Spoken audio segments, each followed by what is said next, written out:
This video is called unboxing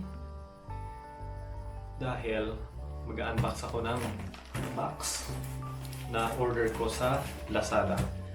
And so nakalagay naman sa title kung ano itong ina-unbox ko.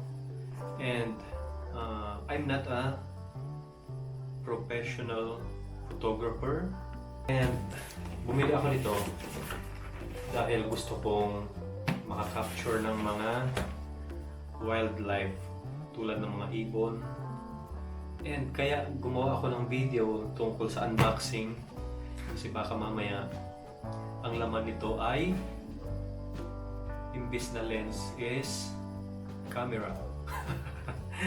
Joke lang. Imbis na lens is baka kung ano-ano, baka sabon or shampoo or brakes or hollow blocks or kung ano man ang kung luko-luko yung nagpadala.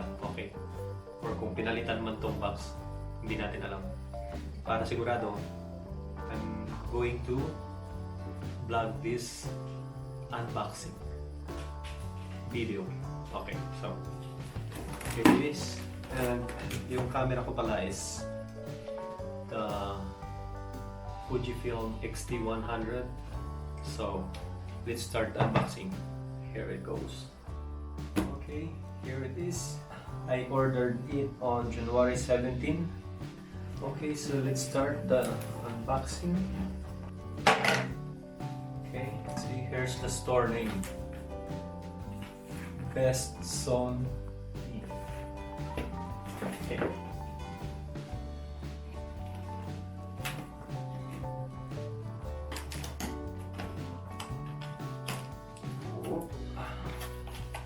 I hope it's legit. So as you can see the name now, fujinon. The packaging is just right, I guess.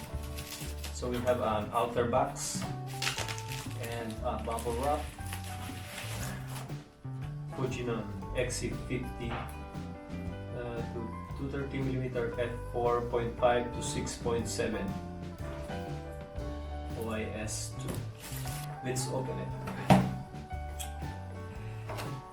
Wow! So we have here the Fujifilm Fujinon lens manual. Well, I think it's so we have a lens now here. So we have a, what do you call this? I forgot, but you know what is this. So here's our lens. So it's just the right size. I thought it was going to be bigger. Okay. So Fujifilm. Wow. So here's our lens now.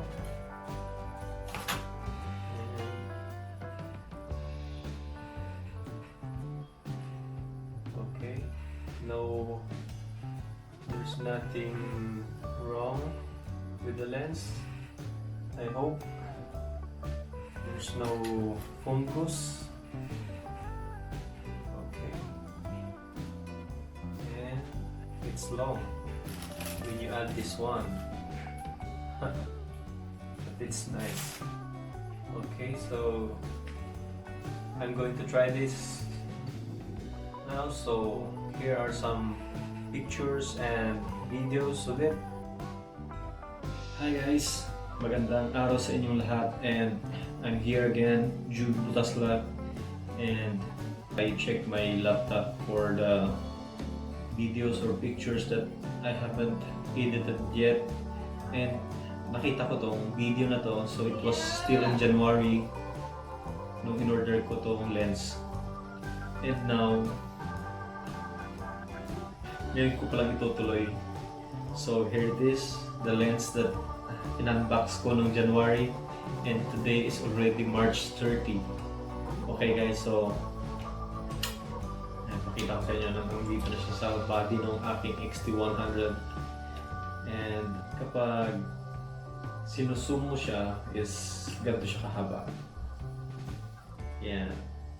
So it's like almost 1 foot ang haba niya. From body of the camera to the tip of the, kalimutan ko yung tawag dito, hood. Okay.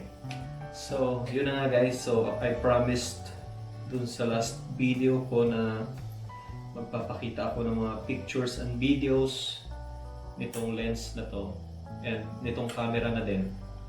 So, here are the pictures and the videos that I've taken with this 50 to 230 millimeter fujinon lens. Okay, so these pictures are edited and some of the videos. Okay, here it is.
Okay guys, so that's it. Thank you for watching and sana nagustuhan nyo itong video.